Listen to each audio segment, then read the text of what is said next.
Hello and welcome everyone to the first episode of our series, The Weird and Wonderful World of Children, the fruit of a collaboration between Baby Brains and Goldsmith University. Today we start with a very, very special guest, Professor Yulia Kovas, who will help us distinguish between myth and reality when it comes to genetics. Welcome, Yulia. Thank you so much for being here with us today. It's a great pleasure. Thank you so much. So would you like to tell us a little bit about what you do and how you came to study genetics at Goldsmith University? It wasn't a direct path, I must say. I've done all kinds of things before. For example, my first degree was in literature and linguistics. And then I studied psychology, and then I studied other things, and then I did a PhD in behavioral genetics. So I guess I was always very interested in individual differences. I also, as I was doing my first degree, I was working at school for 6 years, teaching children of all ages. And I think it's probably around that time that I got really interested in these questions about, why children differ so greatly in all kind of ways, and in a way via these convoluted paths of academic and professional pathways, I came to study it in greater detail. Oh, this sounds really exciting and probably resonates with a lot of us parents. Often it's a time when we have our kids that we think again and think, oh, I'm interested in this, but really like the key of why I was interested in this is that other thing. And so it's inspiring to see how far one can get following the passion. So thank you for sharing that. And we're looking forward to listening to your lecture. Mm-hmm. Lecture 15 minutes of the best of the best of the best of what you want to share with us. So I'll put it up here. Yeah, there we go. Okay, so I will launch straight into it. It may get just a little bit too technical, just, for anyone for whom it's a kind of a first introduction into genetic concepts. Don't worry. The idea is not to understand everything, but just to kind of get the main point, and I will come to it at the very end. I titled this talk, Nature, Nurture, Chance, and Development. And I just want to say straight away that all of these elements are important for development. So nature, nurture, and chance.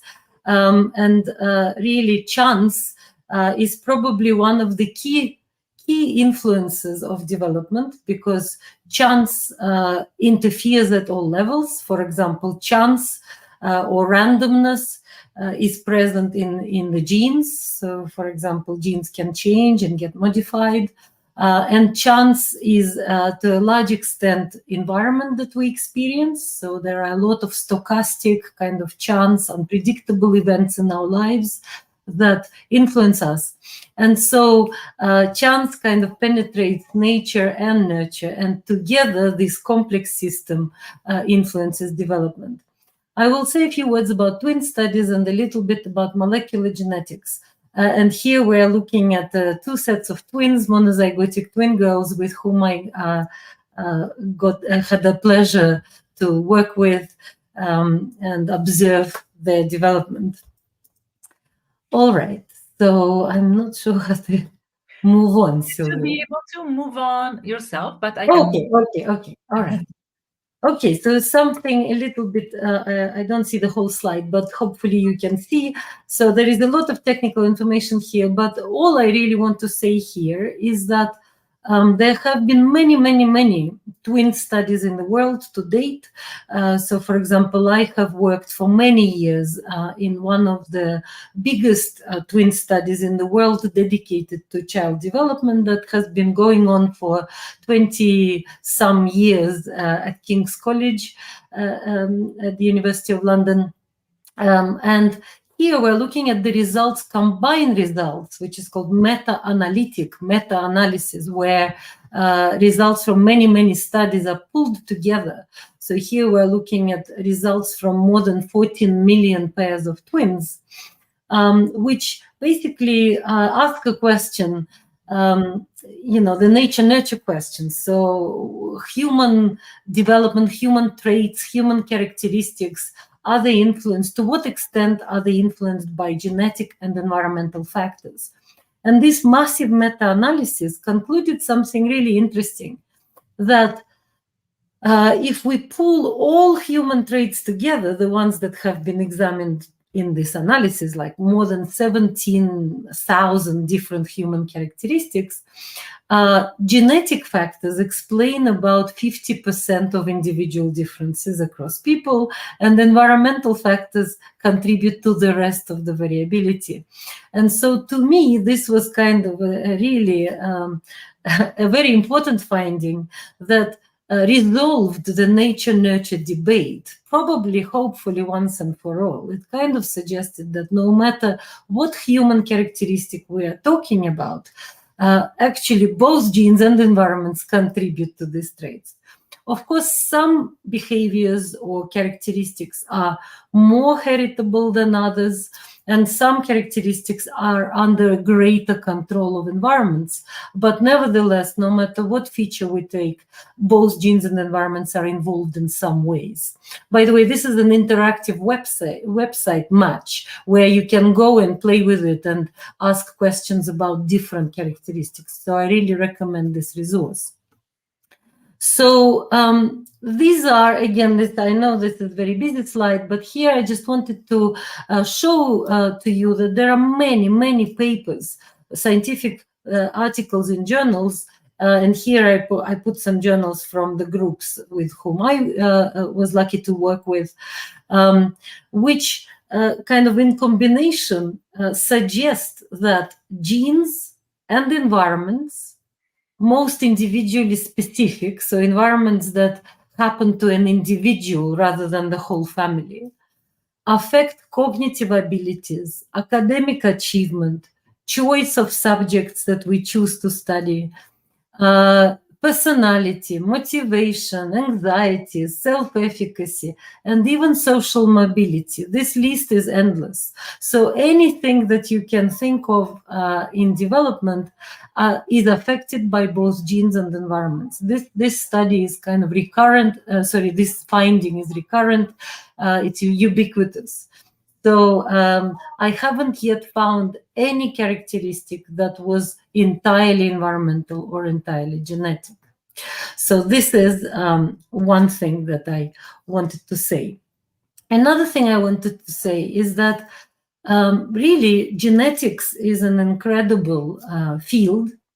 If you don't know, then it is the fastest developing field in the history of human knowledge.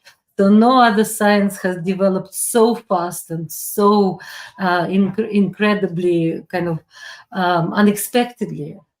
So, for example, genetics flourished only in the last century, and it's gone full kind of cycle in the previous century from really having very vague ideas and only beginning to kind of identify the unit of transmission of information across kind of generations in the same families. So the word gene was for the first time used only in 1903 to refer to this unit. And the word gene was chosen for the origin, the Greek, ancient Greek origin, birth, or the beginning, the same root as Genesis.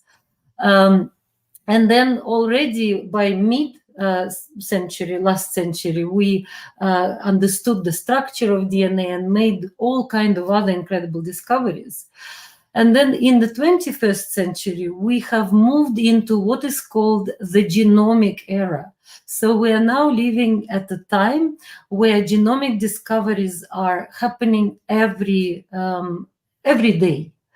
And we have already entered into something that is called routine sequencing, which means that really anyone living on the planet today could, in principle, invest into sequencing their genes. So sending your saliva or some other material in the post and receiving a complete sequence of your genes for a relatively small amount of money.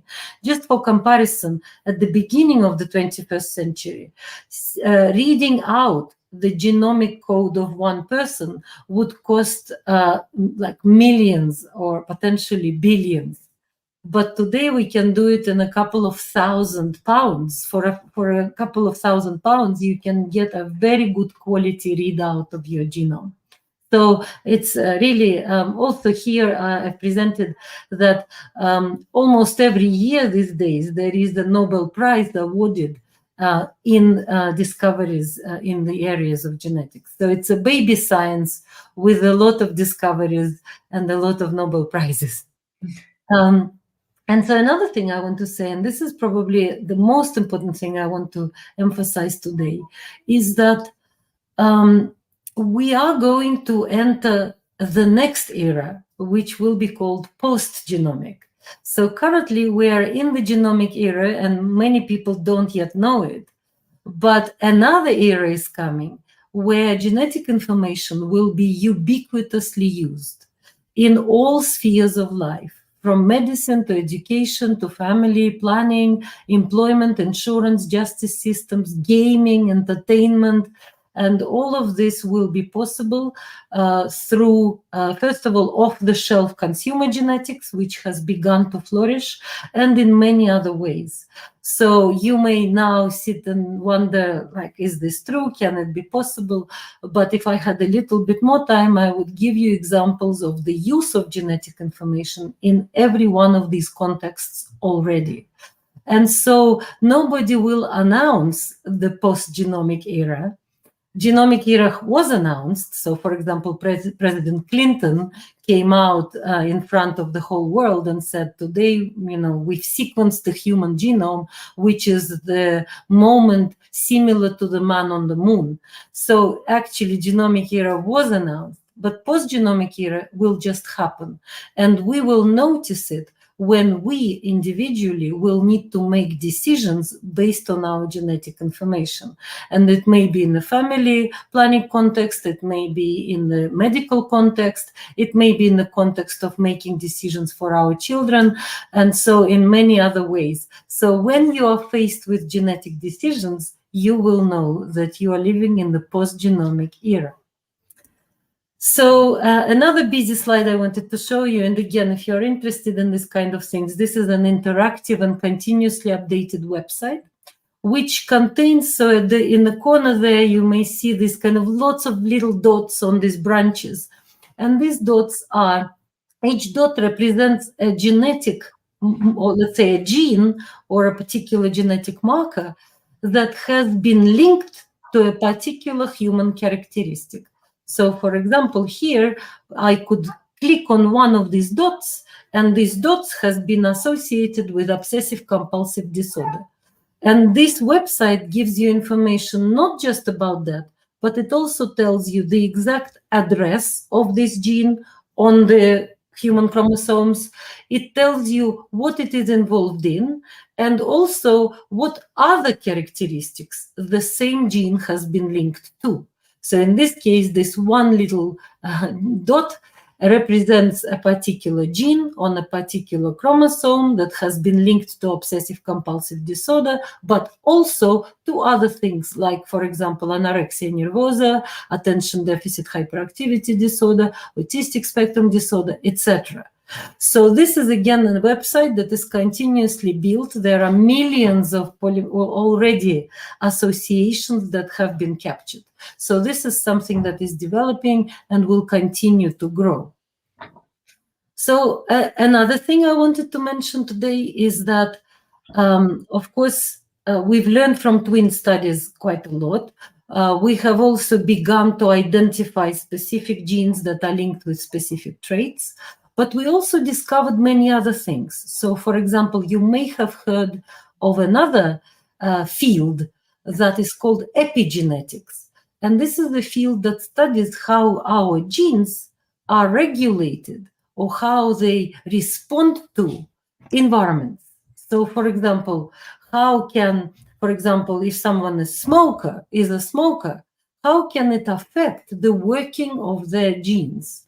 And in fact, there are a lot of studies today that are emerging that are demonstrating that no matter what genes we have, they will work differently depending on various environmental exposures. So this is a kind of gene environment interplay area. And again, if I had more time, I would tell you about different kind of ways in which genes and environments can work together to produce the observable outcomes. Okay, so just a little bit more information. I've told you that this genetics is growing, and in our teams we have shown all the different applications of genetics that is already present. But it's not just us who are saying this. Recently, the government Office for Science has published this report, Genomics Beyond Health, and it's an open source report. You can download it, and you will read in this report, if you do so, that again, the government agrees with us, and in fact, some of our research went into this report, that genetics has begun to penetrate various fields. So, for example, education, sports, employment, etc. And just here in the corner, I wanted to flag up this number, that by 2025, it is predicted that direct-to-consumer testing will explode into a kind of multi-billion industry. And direct-to-consumer means that all of us, will be using these services. And you may think, well, will we really?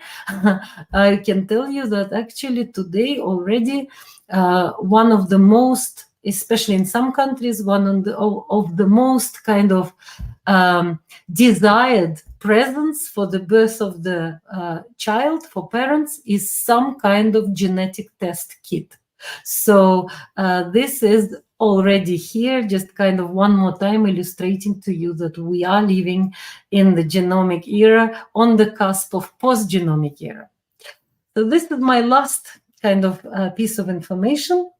Again, kind of continuing with this same idea that the era of direct-to-consumer genetic testing has started.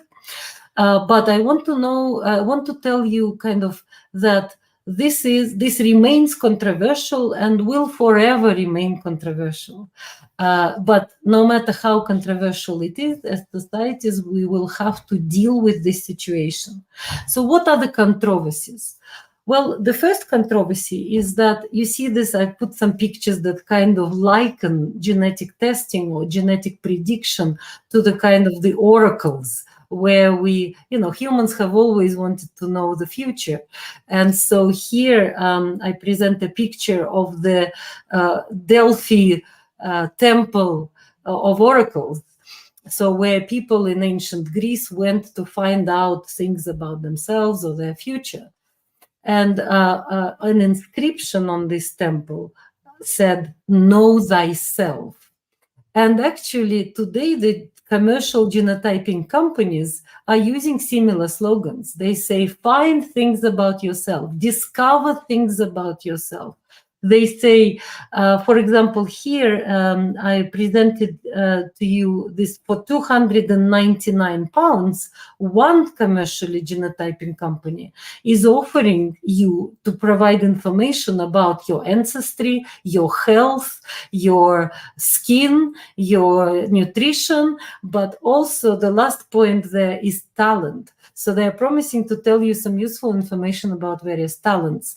And I can tell you, again, in some countries, this is now there is a lot of interest. For example, some parents are investing quite a lot of money already in order to kind of discover some things in their children that they may then capitalize on. So, for example, help them develop some secret talents. So, having said all of this, I must say that today, although it's already kind of a growing and booming business, it's not a very informative business. And so if you are one parent, for example, who are interested in obtaining some information about your children from their DNA, I must tell you that the information will be highly probabilistic, means that it may give you some indications of something, but by no means it can give you any certainty on anything. And also, a lot of the time, this kind of information is associated with unwanted psychological effects. So, for example, today there are studies that have shown that sometimes knowing something about a genetic risk may do more harm than actually having that genetic risk, because people worry and react in negative ways psychologically. There are all kinds of effects that have been described since ancient times, like self-fulfilling prophecies and expectation effects and all kinds of other things that haven't been properly studied or understood, and we are really not ready yet to process this information. And so the final question I want to ask is, how can we adapt to all this genomic era information and extract the most of it? And I guess the answer to this is that everyone will need to raise their genetic literacy. And in this paper with our team, we have shown that genetic literacy, genetic knowledge is very poor, even in highly educated people. And in this book that I've co-authored with Fatos, we kind of describe all the kind of issues and concerns and worries, but also excitement that as societies we should have about the genomic era. So this is the end of my talk. You can find me on LinkedIn. You can write to me if you have questions, and I'll be very happy to have a talk with Yulia now. Thank you very much. Thank you, Yulia. This is so fascinating, and it can be the beginning of a journey of us getting to learn more about it. Because, as you say, this is gonna impact us, whether we like it or not, whether we think it's a good thing or not, and knowing about it will empower us to make good decisions and not be the victim of the all unwanted side effects. Exactly. Yeah, thank you very much. Thank you very much for that. Just wanted to run by you a few questions that we've asked our audience. And so, for instance, we were asking parents, how much do you think parenting affects how your child will turn out? And we have 17% of our responders that say 25 to 50%. 50% of people say 50 to 75%, and 33% of people say 75 to 100%. So 83% of people say more than half, more than 50%. So it's interesting that your first slide was about all things pulled together.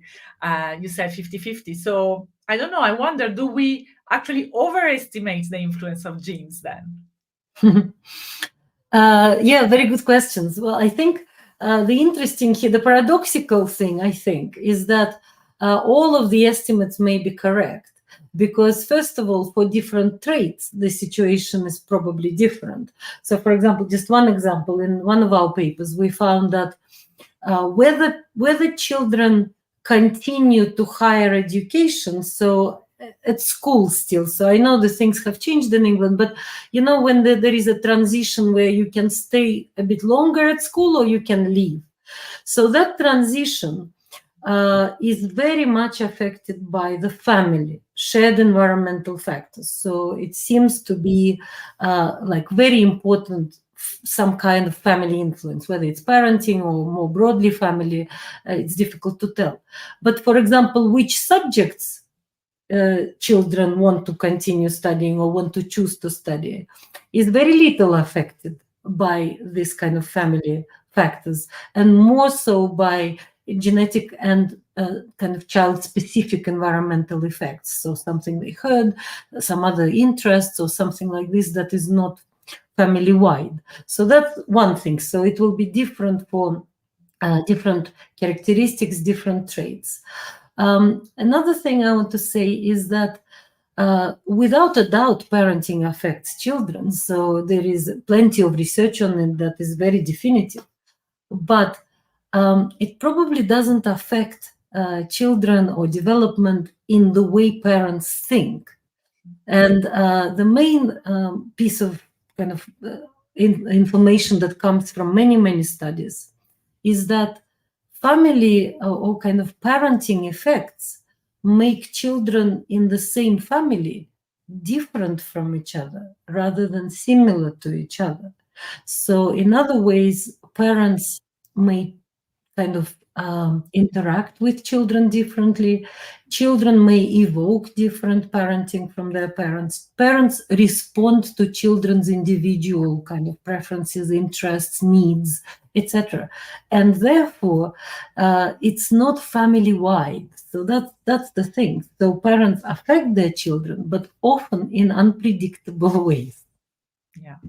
Yeah, it feels like maybe it goes beyond, or it's a bit different from the influence we want to have on our children. So we think, okay, I'm going to do things this and that way so that my kids such and such, and then actually what influences them is, I don't know, how I react when my phone rings or something that's completely not really something that I decide I'm carrying out. Absolutely. So we don't know often how we influence people. We do, but exactly how, it's not entirely clear. But I am a great fan of this phenomenon that has been described in social psychology. It's called Michelangelo phenomenon. So maybe you have heard of it, but Michelangelo was asked, how do you create these marvelous statues?